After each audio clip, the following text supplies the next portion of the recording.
பலஸ்தீன்ல அந்த மக்கள் அல்லோல கல்லோல பட்டு கொண்டிருக்கிறாங்க. அது சிறப்பான பூமி, குர்ஆன்ல வர்ணிக்கப்பட்ட பூமி. இந்த துன்யாவுடைய இரண்டாவது மஸ்ஜித் மஸ்ஜிதுல் அக்ஸா.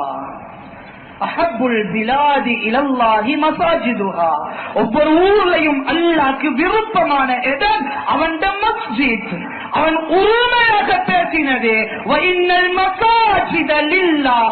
உரிமையோட பேசின ஒன்று இந்த துன்யால அவனுடைய மஸ்ஜிதுகள். மஸ்ஜிதுகள் அந்த மஸ்ஜிதுகளிலே ஒன்றான அந்த மஸ்ஜிதுல் அக்ஸாவுடைய பிரச்சனை நடந்து கொண்டிருக்கு.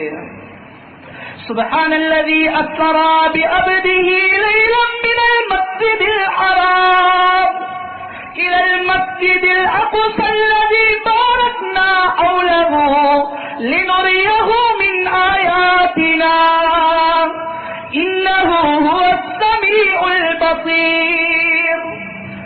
பரிசுத்தமான ரப்புல் ஆலமீன் அல்லாஹ் எங்களுடைய ஹபீப் ஸல்லல்லாஹு அலைஹி வஸல்லம் அவர்களை ஹரம் ஷரீஃபிலே இருந்து ஒரு நாள் இரவுல அந்த மஸ்ஜிதுல் அக்ஸாவுக்கு அழைத்தான், எடுத்தான். அவன் அத்தாட்சிகளில் நின்றும் ஒன்றது. அவன் அத்தாட்சிகளை அல்லாஹ் காட்டினான். அதன் மூலம் அந்த சுற்று வட்டாரம் பரக்கத் வாய்ந்த இடம் என்று அல்லாஹ் சொல்றான். நிச்சயமாக அல்லாஹ் பார்த்து கொண்டிருக்கிறான், எல்லாத்தையும் கேட்டுக் கொண்டிருக்கிறான். அவன் சமீஅ பஸீராக இருக்கிறான். நடக்கிறதெல்லாம் அவனுக்கு தெரியும் தெரியும். எனவே அன்பானவர்களே, இந்த மஸ்ஜிதுல் அக்ஸா நன்மைய நாடி நாங்க பிரயாணம் செய்ய அனுமதிக்கப்பட்ட இடங்கள்ல ஒன்று. கிட்டத்தட்ட 16-17 மாதம் நபி அவர்கள் சஹாபாக்கள் அந்த பக்கம் கிப்லாவாக தொழுகையை, அதாவது முகத்தை திருப்பி தொழுகை நடாத்தினார்கள். எத்தனையோ சிறப்புகள். மஹ்ஷருடைய பூமி அது. அன்பானவர்களே, அந்த சிறப்பான பூமியில அந்த பலஸ்தீன் மண்ணில் தான் நானும் நீங்களும் இன்றைக்கு பின்பற்றி கொண்டிருக்கக்கூடிய இமாமுனா ஷாஃபியுடைய அந்த ஃபிக்ஹுடைய சட்டங்கள் எல்லாமே அந்த ஷாஃபி ரஹிமஹுல்லாஹ் பிறந்த பூமி அது. எத்தனையோ சிறப்புகள். அன்பானவர்களே, சிறப்புகளை சொல்லி முடிக்க முடியாது. இந்த தருணத்திலே நானும் நீங்களும் செய்ய வேண்டியது என்ன? நான் பேசிய தலைப்போடும் பொருத்தமாகும். பிஞ்சு புள்ளகள் ஷஹீதாகி கொண்டிருக்கிறாங்க. அது போது நீ அது நடக்கும் பிரச்சனை இல்லை. பார்க்க பரிதாபமாக இருக்கி. நானவும் சின்ன புள்ள, தங்கச்சியும் சின்ன புள்ள, மௌத்தா போக்குள்ள காதுக்குள்ள ஷஹாதா கலிமாவை சொல்லி கொடுக்கிறாரு. எத்தனையோ மனம் ஏற்றுக்கொள்ள முடியாத காட்சிகள். அன்பானவர்களே, உணர்வு பெற வேண்டிய இஸ்லாமிய சமூகம் என்ன செஞ்சு கொண்டிருக்கிறோம் தெரியுமா? என்ன செஞ்சு கொண்டிருக்கிறோம் தெரியுமா? சேவ் பலஸ்தீன் போடுறோம், மேக் துஆ பலஸ்தீன் போடுறோம். நேற்று வாலிபருடைய ஸ்டேட்டஸ பார்க்கிறேன். முதலாவது ஸ்டேட்டஸ்ல சேவ் பலஸ்தீன், இரண்டாவது ஸ்டேட்டஸ்ல மேக் துஆ பலஸ்தீன், மூணாவது ஸ்டேட்டஸ் இந்த இடத்துல இருந்து பொய்ய சொல்லல, அல்லாஹ் பொய்ய சொன்னா எனக்கு தண்டனைய தருவான். மூணாவது ஸ்டேட்டஸ் என்ன தெரியுமா?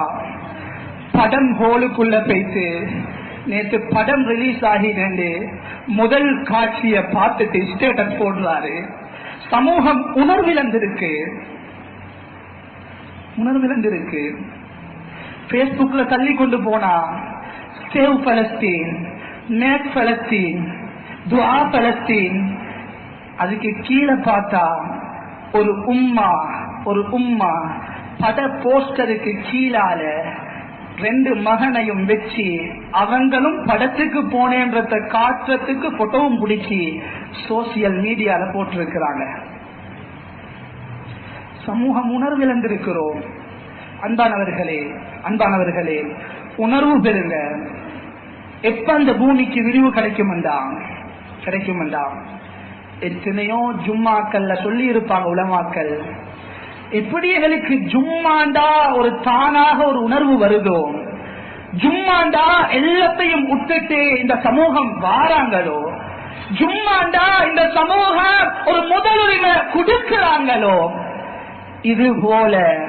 இது போல சுபகுடைய தொழுகைக்கு இந்த சமூகம் முகம் கொடுக்காத வரைக்கும், இடம் கொடுக்காத வரைக்கும், இந்த சமூகம் முக்கியத்துவம் கொடுக்காத வரைக்கும் இந்த சமூகத்துக்கு வீழ்ச்சிகள் நடந்து கொண்டேதான் இருக்கும். எனவே ஒவ்வொரு சூழ்நிலைகளிலும் ஒவ்வொரு சோதனைகளிலும் சமூகம் நாம் உணர்வு பெறணும். போஸ்ட்ல அல்ல, பேசி அல்ல, பேச குறை சொல்லிக் கொண்டல்ல, உண்மையான உணர்வு உள்ளவர்கள் யார் தெரியுமா? எந்த தொழுகை அல்லாஹ் நபிமார்களுக்கு கொடுத்தானோ, நபிமார்கள் தொழுதார்களோ, சுகதாக்கள் தொழுதார்களோ, சாலிஹீன்கள் தொழுதார்களோ, நல்ல மக்கள் தொழுதார்களோ, பாவிகளுக்கு அல்லாஹ் அந்த தொழுகையை சந்தர்ப்பத்தை கொடுக்க மாட்டானோ. அந்த தஹஜ்ஜுடைய தொழுகையை தொழுதுட்டு அந்த பிஞ்சி குழந்தைகளுடைய அநீதிக்காக ஏண்ட கண்ணில் இருந்து ஒவ்வொரு குடிமகனும், ஒவ்வொரு இஸ்லாமிய மகனும், ஒவ்வொரு ஈமானிய மகனும் தந்த கண்ணில் இருந்து 2 சொட்டு கண்ணீரை வடிக்கிறது தான் இந்த நேரத்துடைய தேவை.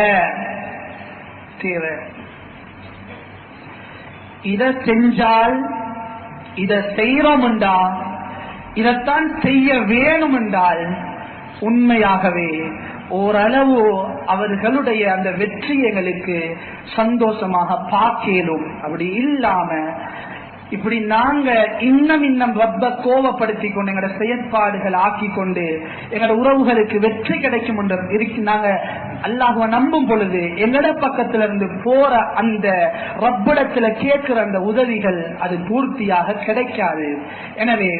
எனவே வல்லவன் அல்லாஹ் அந்த மக்களையும் பாதுகாப்பானாக, அவர்களுக்கும் அல்லாஹ் வெற்றிகளை நசீபாக்குவானாக, எங்களுடைய பாவங்களை மன்னிப்பானாக, தெரிந்தும் தெரியாமலும் அறிந்தும் அறியாமலும் செய்த பாவங்களை மன்னிப்பானாக.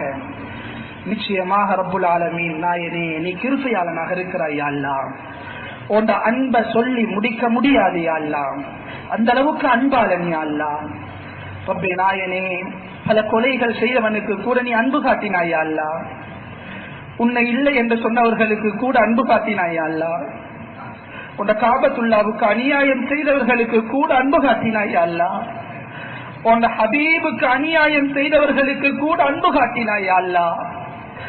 உன் அன்பு விசாலமானது அல்லாஹ்.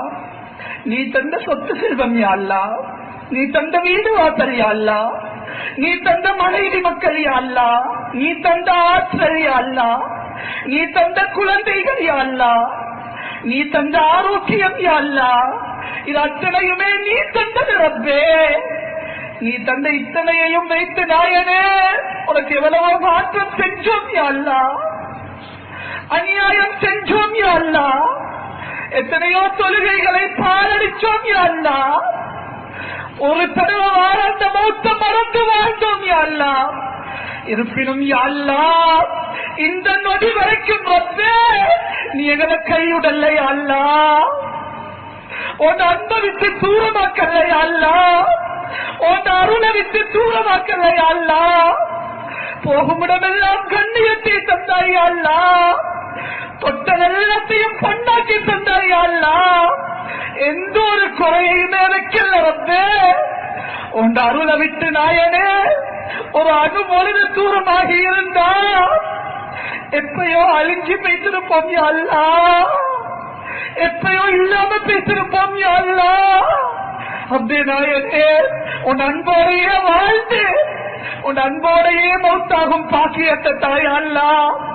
பாவத்துல வெறுப்ப தாய் அல்லாஹ், பாவத்தோடு வாழ்ந்தா நிம்மதி இருக்காது அல்லாஹ், பாவத்தோடு வாழ்ந்தா சந்தோஷம் இருக்காது அல்லாஹ், பாவத்தோடு வாழ்ந்தா ஒரு தடவை அந்த மௌத்து நல்லதாக வராது அல்லாஹ். பாவத்துல வெறுப்பத்தாய் அல்லாஹ், பாவம் இல்லாத மௌத்தாயா அல்லாஹ். சொர்க்கவாதிகளாகும் வரைக்கும் எங்களோட ரூஹ கைப்பற்றினாரே அல்லாஹ். ஈமான் இல்லாத மௌத்தை தந்துறாரே அல்லாஹ். இஸ்லாம் இல்லாத மௌத்தை தந்துறாரே அல்லாஹ். உன் மீது அன்பில்லாத மௌத்தை தந்துறாரே அல்லாஹ். எக்ஸிடென்ட்ல மௌத்தாக்கிறாரே அல்லாஹ். ரோட்ல விழுந்து மௌத்த தந்துறாரே அல்லாஹ். டாய்லெட்ல மௌத்த தந்துறாரே அல்லாஹ். கேவலமான மௌத்த தந்துறாரே அல்லாஹ். ஒரு தடவை வார அந்த மௌத்த சிரிச்ச முகத்தோடு ரப்பே உந்தன் பக்கம் வார திருப்தியோடு மௌத்தாயா அல்லாஹ். ரஹ்மானே, கிருபையாளனே, இறக்கமுடையவனே, மஸ்ஜிதுல் அக்ஸாவை பாதுகாத்து தந்திரியா அல்லாஹ். அந்த பிஞ்சு குழந்தைகளுக்கு உதவி செஞ்சிரியா அல்லாஹ். அந்த ஷஹீதான அந்த சிட்டுக்களுக்கு சொர்க்கத்தை கட்டாயமாக்கிறியா அல்லாஹ். அவர்களுடைய வேதனையை அல்லாஹ் இல்லாமலாக்கியா அல்லாஹ். அவர்களுடைய பயத்தை இல்லாமலாக்கியா அல்லாஹ். உன்னை சுஜூது செஞ்ச சமூகம் யா அல்லாஹ். உன் வேதத்தை சுமந்த சமூகம் யா அல்லாஹ். உன்னை ஏற்ற சமூகம் யா அல்லாஹ். உன்னை மறுத்து கல்லையும் சிலையையும் மண்ணையும் வணங்கி கொண்டிருக்கிறவர்களுக்கு மத்தியில அல்லாஹ் அவங்களை தலைகுடிய வச்சிடாதே அல்லாஹ். அவங்களை பயந்து பயந்து வாழ வச்சிடாதே அல்லாஹ். உணர்வோடு கேட்கிறோம் யா அல்லாஹ். உள்ளத்தோடு கேட்கிறோம் யா அல்லாஹ். நீ நாடாத வரைக்கும் அவர்களுக்கு உதவி செய்ய யாராலுமே முடியாது நாயரே. அவர்களுக்கு நீயே போதுமானவனாக இருப்பாயாக, உதவியாளனாக இருப்பாயாக. நல்லவர்களாக வாழ்ந்து நல்லவர்களாக மரணிக்கும் பாக்கியத்தை எங்கள் அனைவரும்